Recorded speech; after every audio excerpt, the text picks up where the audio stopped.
Aqui quem está falando é Ivan Seidel, da tendadigital.net, e essa é uma videoaula específica aí para uso de threads no Arduino.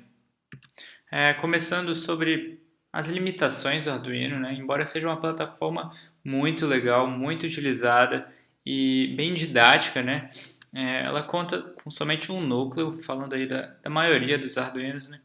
E o que é esse núcleo, né? Se a gente pensar no nosso software, né, que a gente escreve para rodar no Arduino, essa palavra rodar, quando a gente fala rodar, quer dizer o código ele está sendo executado e quem está executando esse código é o núcleo do Arduino. E é esse núcleo que executa tudo isso. O Arduino ele é de baixa velocidade, embora seja rápido, né? Fica meio contraditório falar que é rápido, mas é devagar. É porque até mesmo o lento já é rápido para a gente.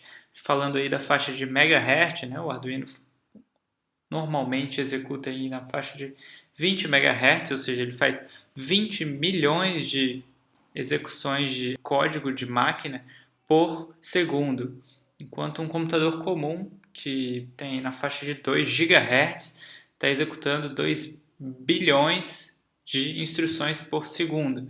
Isso num núcleo. Quando eles têm 4, quer dizer que eles executam 4 vezes isso, 5 vezes isso, 6, 8 vezes isso, né, dependendo da quantidade de núcleos. E ele também tem pouca memória, né, na faixa aí de kilobytes, enquanto o nosso computador a gente fala de gigabytes, né? Meu computador tem 4 GB de memória, 8 GB de memória. É uma mudança bem drástica na grandeza. A gente tem várias também, dentro dessa área de microcontroladores, tem também várias divisões, assim, com mais memória, mais velocidade, menos velocidade. Inclusive, tem vários Arduinos, um deles que eu cito, o Arduino DUI, DUE. Se vocês derem uma pesquisada, vocês vão ver que ele é um Arduino bem robusto, ele usa um ARM Cortex M3. Enfim, é mais uma linha de Arduinos feitos para uma velocidade maior, uma memória maior. Problemas em grandes projetos, né? Eu já fiz vários grandes projetos com Arduino na grandeza aí de 10 mil linhas em um projeto. Então, quando a gente trabalha com muita coisa, muita linha de código, muitos objetos, né, muitos sensores, muitos motores, muito tudo, a gente acaba chegando em vários problemas. E um deles é que a gente tem que pensar em todas as situações possíveis, né? Se esse sensor estiver lendo isso aqui, estiver assim, então vai dar esse pau aqui, então eu tenho que checar com o if para ver se está nessa situação. Se isso aqui estiver assim, isso aqui estiver assado, então eu tenho que fazer isso. Então você acaba pensando demais e escrevendo menos, né? O que a gente quer sempre é otimizar o nosso código, deixar ele o mais fácil de ler, deixar ele o mais rápido possível, mas também nem tão rápido assim, né? A gente não vai chegar a escrever em assembly para ser o mais rápido possível. E também uma coisa importante é que outras pessoas entendam. Então, eu consigo entender agora e até amanhã eu tenho que estar entendendo aquele código que eu estou escrevendo. Ou um amigo meu vai ler, ele tem que entender aquele código. E para isso a gente tem vários conceitos assim, de escrita, né? Um conceito de como desenvolver um código. Além disso, a gente tem problemas com sincronização do tempo. É um pouco difícil de explicar isso, é mais fácil no código, a gente vai falar disso depois. Múltiplas leituras inúteis. A gente fez uma leitura, comparou ela ou fez algum cálculo e logo depois a gente leu de novo o sensor, ou seja, foi lá na porta digital analógica, o que for que seja, foi na serial, fez uma leitura, né, gastou tempo pegando essa leitura analógica, digital, o que quer que seja, 2, 3, 4, 5 vezes. Então a gente fica gastando tempo à toa e fazendo leitura inútil. E múltiplas saídas inúteis também. Por exemplo, quantas vezes você já não escreveu um código? Se está assim, então liga o motor para frente. E logo embaixo, se está assim, então desliga o motor. Aí ele vai, liga o motor e logo embaixo ele desliga o motor. Então, quer dizer, você ligou o motor para quê se você ia desligar ele? Então esses são alguns problemas que a gente vê, que eu vejo normalmente em aplicações de grande porte. E aqui são algumas soluções que eu dou para isso. A primeira é você pensar muito no seu sistema que você está desenvolvendo e achar uma solução para cada projeto que você tiver. Não vai ser uma coisa simples e normalmente isso que você pensa naquela hora que você está pensando só vai ficar para você durante as próximas 24 horas. Então até mesmo você, depois de 2 dias que você escreveu o código e voltar para ele, você vai falar: What the hell am I reading? Você não vai entender nada do que você está lendo porque passou muito tempo, você não usou um padrão de escrita ou não documentou. Enfim, vai ficar difícil de você manter aquele código. E a outra solução é você usar o conceito de threads para aplicações, né, de grande e até mesmo pequeno porte. A gente entra no que é thread, né? O que são threads, afinal? Thread é uma parte de um processo. Então, se você imaginar o seu computador nesse momento, ele tem uma thread do seu browser, né? Ele está executando o seu browser. O seu browser tem uma aba aberta, aquela aba também é uma thread, e dentro daquela aba ela tem um vídeo. Esse vídeo que você está vendo agora, ele também pode ser uma thread. Enfim, threads são partes de um processo. Seu computador é um processo, seu browser é um processo, tudo é um processo. E dentro de processo você tem mini processos, você tem mais mini processos dentro de mini processos, enfim. Essa é uma forma de pensar, é como eu penso em threads. Você vai ver aí várias definições de threads, mas dá para entender dessa forma. E uma forma que eu tenho para explicar o porquê de eu começar a utilizar essas threads no Arduino é com os robôs que a gente desenvolvia com a equipe Hemerotecos e HemeroCHS. Aqui embaixo está o link, vocês podem dar uma olhada, está tudo documentado. Então, isso aqui é um dos exemplos, né? É um robô que joga futebol. E para vocês terem uma noção aqui, a gente lidava com 4 sensores de distância, infravermelho, 4 sensores ultrassônicos, 8 infravermelhos de luz, né? Para detectar a bola infravermelha, enfim, tinha uma pancada de sensores. E qual era o problema disso? A gente estava lidando com 2 robôs, esse do Soccer e do Rescue, e a gente ainda tinha uma porrada de código que tinha que estar executando ali para filtrar, para setar uma saída, por exemplo, controlar os motores, para aplicar um PID, né, um algoritmo aí, sei lá, na saída dos motores, para controlar se a bateria estava caindo, quer dizer, se a bateria está fraca, para controlar na hora de ligar o cooler, para controlar se o robô devia parar agora ou não, porque alguém apertou um botão. Enfim, são vários mini processos, né, que a gente precisava executar para botar o robô para funcionar, para jogar bola. Então, o objetivo principal era jogar bola. Como a gente atingiu isso? E foi justamente utilizando o conceito de threads, né? Então, como que as threads realmente funcionam? Que a gente tem um processo e daí que eu tenho várias threads. Enfim, no computador ele lida com isso de uma forma bem legal. Ele realmente utiliza os núcleos dele, né, para executar as coisas em paralelo. Então, em um pentelésimo aí de microsegundo de tempo, existem várias coisas sendo executadas ao mesmo tempo. Já no Arduino a gente só conta com o núcleo, então isso não é possível, né?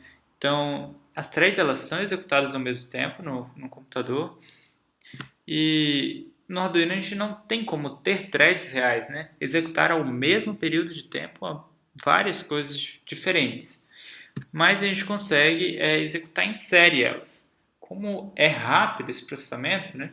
Parece que ela é simultânea. Então ela se parece com isso aqui, ó. A gente tem o core do Arduino, que é esse em roxo, e no tempo a gente vai ter aí a thread 1 executa, a thread 2 executa, a thread 3, depois a 1, a 2, a 3, a 1, a 2, a 3 e assim por diante. Isso não tem que seguir esse padrão de 1, 2, 3, 1, 2, 3. Você pode ter em um período nada rodando, você pode ter em um período várias coisas rodando, você pode ter A e B rodando, A e C, B e D, enfim.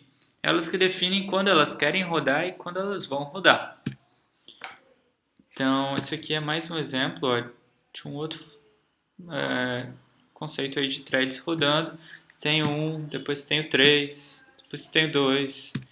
Aí dá um tempo, quer dizer, ninguém precisava estar rodando ali. Depois executa 1 a 3, depois dá um tempo, executa 2 e assim vai. Então, se você imaginar, essa 1 aí poderia ser a nossa leitura do sensor de distância, o sensor que você usa de ultrassom. Você tem que ler ele a cada, vamos colocar aí 100 milissegundos. Ou seja, você vai fazer 10 leituras dele por segundo. Então, ele só vai executar quando precisar mesmo, a cada 100 milissegundos. Essa thread 3, por exemplo, poderia ser um algoritmo PID que você está colocando aí para já processar algum sensor e aplicar algum valor nele e jogar a saída para o motor. Então, quer dizer, todo instante 3 aí que está escrito, você está jogando a saída, né, setando aí o PWM do motor ou alguma coisa assim. E como vocês podem perceber, o tempo de cada uma varia. Dependendo, você pode gastar mais ou menos tempo. Então, isso vai acabar demorando mais ou menos para a próxima thread executar. Então, pensem que embora as threads, né, elas sejam vistas como uma linha no tempo, elas também têm um espaço, né, elas ocupam um espaço no tempo. Isso é uma primeira prática muito básica para explicar um programa normal. Então, não vai ter nada, nenhum conceito que a gente falou até agora vai ser aplicado nesse programa, vai ser somente piscar 2 LEDs simultaneamente. Então, isso aqui é o programa do Arduino mesmo, que vocês usam. Eu vou estar usando isso aqui que é melhor para vocês lerem, mas é simplesmente um editor de texto aí que deixa as coisas aí bonitinhas de verem, tá vendo? Então, para começar, a gente vai começar aí definindo nosso setup, né, que é o padrão do Arduino DC, e nosso void loop, beleza? Dentro do setup, então a gente vai definir aí que a gente vai usar o nosso pino chamado LED1 e ele vai ser uma saída. E vamos definir o nosso pino aí LED1, que vai ser o pino 10. E aí o pino do LED2 vai ser o pino 11. Então a gente configurou aqui LED1, LED2 como saídas. E aqui no loop a gente tem que agora piscar nesses 2 LEDs. O tempo que a gente vai usar aí, vamos colocar 500 milissegundos para cada um. Então vamos colocar um código mais simples possível, né, que é o digital write LED1 high.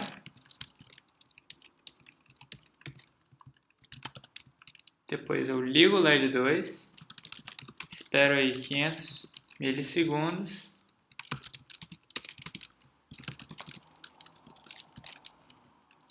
E depois a gente liga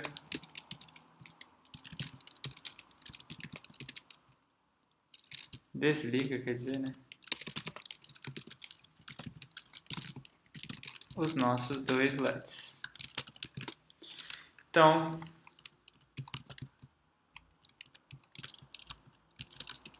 primeiro ele desliga os LEDs. Caramba! Primeiro ele liga os LEDs, depois ele espera 500 milissegundos, depois ele desliga. A gente tem que dar um tempo aqui no final, senão ele já vai voltar para cá e a gente vai ver ele desligando e ligando muito rápido, né? Então, que tal? Os 2 LEDs vão piscar sincronizadamente? Sim. Sempre que eu ligar um, eu estou ligando o 2. Sempre que eu desligar um, eu vou estar desligando o 2. Então, eles vão estar sincronizados. Agora, vamos pensar da seguinte forma. A gente está piscando os 2 LEDs juntos e eles estão piscando aí a cada 500 milissegundos, né? Cada meio segundo eles estão acendendo, desligando, desligando. Agora eu quero diferente. Eu quero que o LED1 pisque a cada 500 milissegundos. Então, vamos definir aqui nosso problema. Piscar Vou colocar em inglês, tá? E o LED 2, eu quero que ele faça isso a cada 300 milissegundos. Aí começou a complicar. Se você for usar esse programa comum aqui, né? Você poderia pensar em achar o menor múltiplo comum e fazer um programa gigante aí para, sei lá, resolver esse probleminha. E ele não é tão difícil assim. Então a gente tem que deixar uma forma bem genérica de resolver ele. Vamos colocar aqui em cima a definição dos tempos, né? Então vamos colocar LED1 time, que vai valer 500, né? 500 milissegundos, e LED2 time, que vai valer 300 milissegundos. Então esses são os tempos. Depois, quando a gente quiser mudar, é só mudar em cima que o resto do programa vai mudar sem problema algum. Então, como vai ficar isso aqui? Vocês conhecem a função milis? Se vocês não conhecem, dá uma pausa no vídeo aqui agora e vai no site do Arduino, procura milis.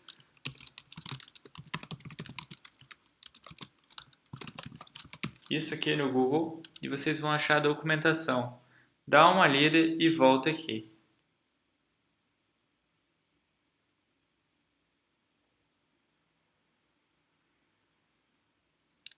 Se não foi ainda, dá pausa e vai lá, lê o negócio e volta aqui. Se não, já está sabendo o que é a milis, eu vou continuar. Então, a milis retorna aqui o nosso tempo atual do Arduino, né? Como se retornasse o tempo do relógio, né? E toda vez que você liga ele você inicia o programa, ele está zerado. Então, se a gente fizer isso aqui, ó, eu vou checar, né? Se o milis for maior que 100. Quer dizer, na hora que eu ligar o Arduino, ele vai entrar aqui dentro somente depois de 100 milissegundos. Conseguem perceber isso? Primeira vez que ele está rodando, executou o setup, veio para o loop, milis está lá 0 ainda. É maior que 100? Não. Então ele vai passar direto. Milis ainda é 0. Milis ainda é 0. Milis é 1. Milis é 2. Milis é 3. Chegou em 101. Aí sim vai ser maior que 100. Então essa é uma forma da gente fazer o programa aguardar 100 milissegundos, né? Só que qual é a vantagem disso comparado a usar um delay? Bom, eu estou dando delay, o programa ele para aqui no delay. Quer dizer, ele vai ficar fazendo nada durante 100 milissegundos.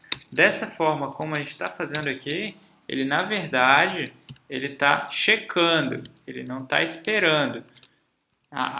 O efeito é de esperar se você rodar o código, mas se a gente colocar aqui embaixo para ele ficar piscando o LED, né? Enfim, para ele ficar piscando o LED, fazendo alguma outra coisa, ele vai fazer as duas coisas simultâneas. Quer dizer, o milis ele não faz esperar, ele somente lê o tempo, a gente está comparando ele.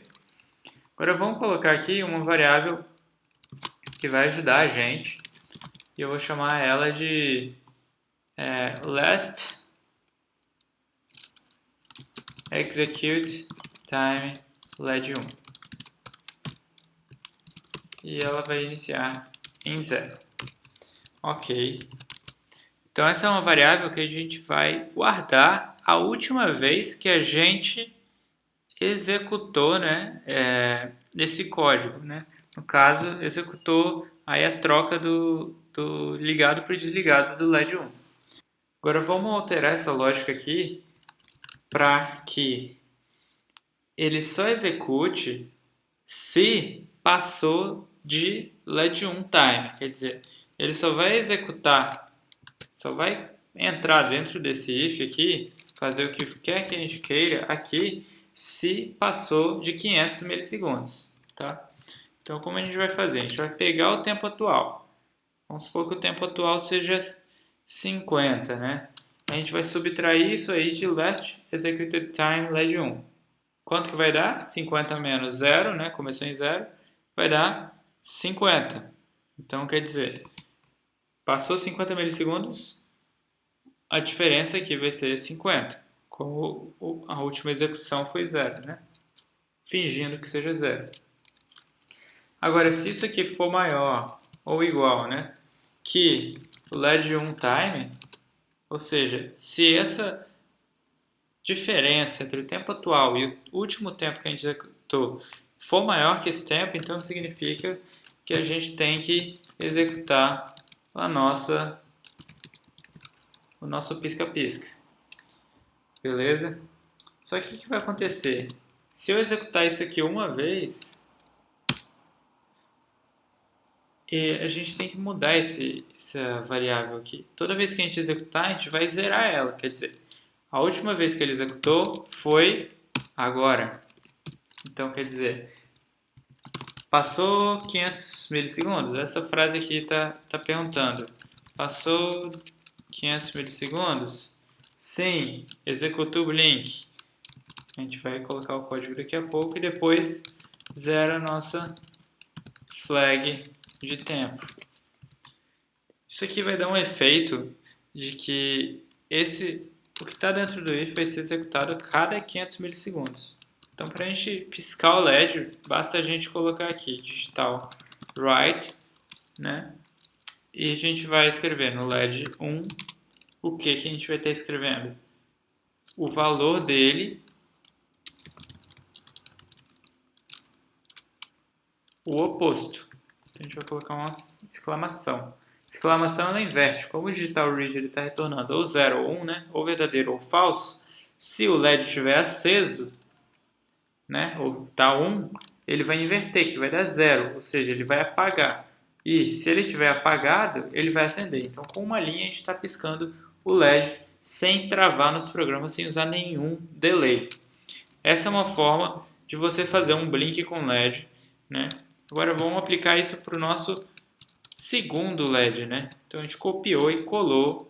Vamos duplicar essa variável aqui de ajuda, colocar ela com o 2 e a gente vai mudar todos os valores de 1 aqui para 2.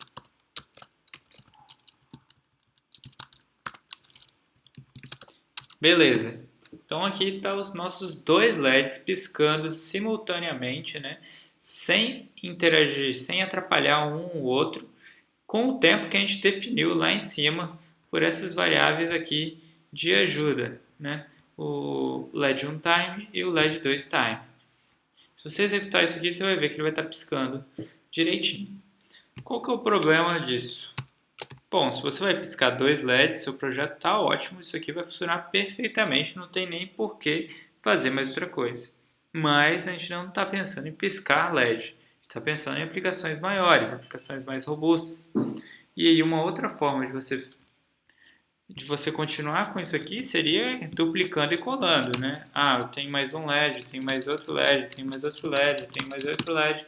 Você cria um monte de subcódigo, né? Qual que é a semelhança entre eles? Você está vendo que todos eles você está querendo executar a cada x milissegundos. A gente vai chamar isso de período agora. Então, a cada período, você vai executar aquele código, aquele pedaço de código, aquela thread. Tá? Vamos pensar que cada coisinha dessa aqui agora é uma thread, beleza? E vamos então separar isso tudo. Vamos deixar ele mais genérico ainda. Vamos colocar aqui, ó.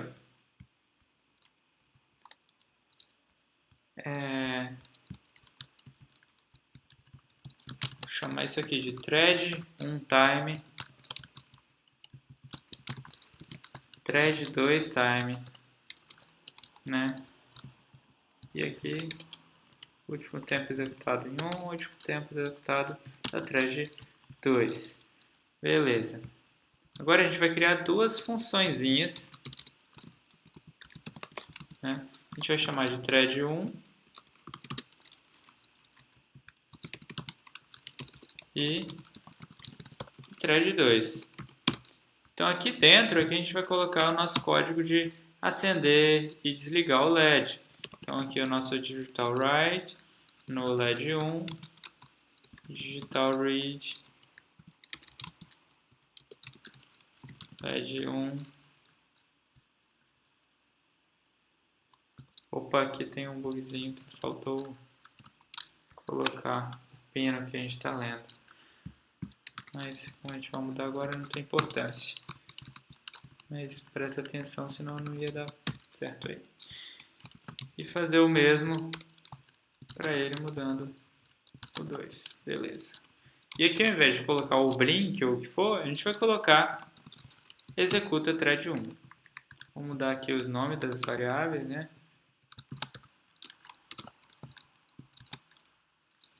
Beleza.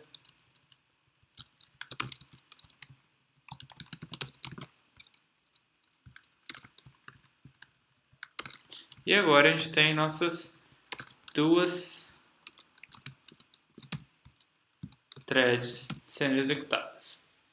Isso aqui é muito parecido com o que a gente vai chegar, só que de uma forma mais robusta, né? Uma forma que economiza mais código e dá mais permissão de fazer mais coisas com isso, né? Vamos supor que a gente queira alterar aí o tempo, ou desabilitar, habilitar uma thread que for, adicionar mais threads, né? 10, 20 threads, e agrupar threads também. Quer dizer, vamos supor que você tem aí um processo no robô que chama controle de motores.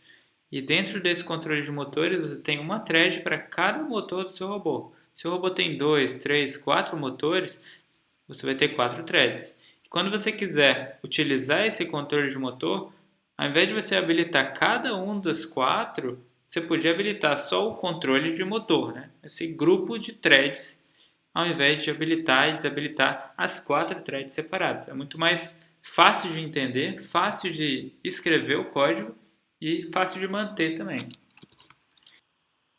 Então, isso aqui é uma biblioteca que eu criei, chamada InnoThread, e no próximo vídeo, porque esse aqui já ficou muito longo, eu vou estar explicando justamente como utilizar isso aí. Vocês vão ver que talvez nem precisasse ter explicado nada disso até agora, né? O que são threads, as limitações que a gente tem no Arduino, né? Tudo isso, e ido direto para isso, né? Como utilizar a biblioteca. Mas eu gosto de explicar e gosto que as pessoas entendam o que elas estão usando, né? Você está utilizando um código, mas por que aquele código é assim? Por que as coisas são daquele jeito? É legal a gente saber isso, né? E não só ficar copiando e colando uma coisa de um lugar da internet para o outro sem saber o que é aquilo. Então, embaixo aqui vai ter o link do próximo vídeo. Espero que vocês tenham gostado e agradeço qualquer feedback aí, positivo ou negativo do vídeo. É o primeiro vídeo que eu fiz, então desculpa aí qualquer falha de português, falha de qualquer coisa que teve. Valeu, galera, até a próxima.